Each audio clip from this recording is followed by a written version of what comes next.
қазіргі біздің өтетін бәйгелеріміздің өзі баяғы бәйге емес. Баяғы бәйгеде халықтың ортақ қазынасы, ортақ тойы болатын шын мәнінде.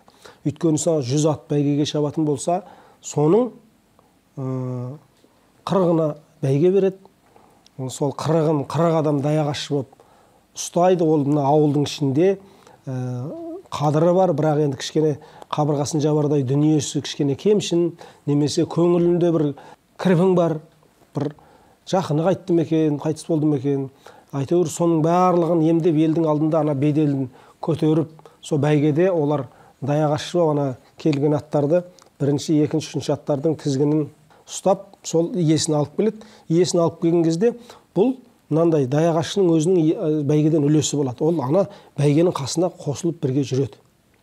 Мысалы, бір бәйгеге бірінші атқа бір түйе тіксе, қасына бір тайыншаны, тананы қосып қояды. Ол даяғашынікі. Себебі, ал енді осыны мен 1906 жылғы құжаттан атақты бір жылқытанушы Ахмет Тоқтабай деген кісінің материалынан таптым да, жаңағы даяршы дейді, даяшы бәйгенің 10% алады дейді. Ол анаған бөлініп қойған. 10% алады дейді. Сонда ол ертедегі құжат қой. Содан алып отыр.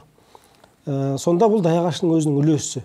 Ал егер жаңағы атын бәйгеден келді, атағының өзі маған жетеді, бәйгесі сіздікі дейтін болса, жаңағы қадірлі ақсақал болса, соған жаңағы түйесімен қосып бәйгені беріп жібереді.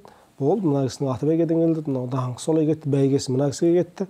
Онда той біздің үйде болады дейді да, таңертең ың-жыңсыз үйінде шайын қайнатып, кірін жайып, жаңағындай сөйтіп жүрген ың-жыңсыз бір үйде кешке жақын той болады да кетеді.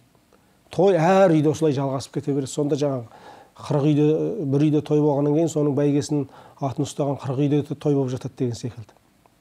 Солай мына дүниені берген кезде салт дәстүрмен оның беделін көтеріп беріп отырды ана кісі. Мынау сен ал осыменен қарныңды тойдыр деп мүсіркеп емес, қайта абыройын асырып, оны бедел қылып беріп отыр. Ол сіздің беделіңіз дейді. Міне осы секілді біздің бәйгелеріміздің өзі, өйткені кеңес үкіметі кезіндегі мына құсбегіліктегі ер олжадан, қатын қалжадан қалмайды дейді ғой, ол кездегі олжа бөлісу деген өз алдындағы дәстүрлер. Ол да сол дүниенің барлығын өте материалдық тұрғыдан емес, рухани тұрғыда екеуін үйлестіріп жіберген. Рухани тұрғыда оның бедел артатын, дүниені соның көлеңкесінде ғана жүріп отыратын қып, ана дәстүрді солай жасап қойған.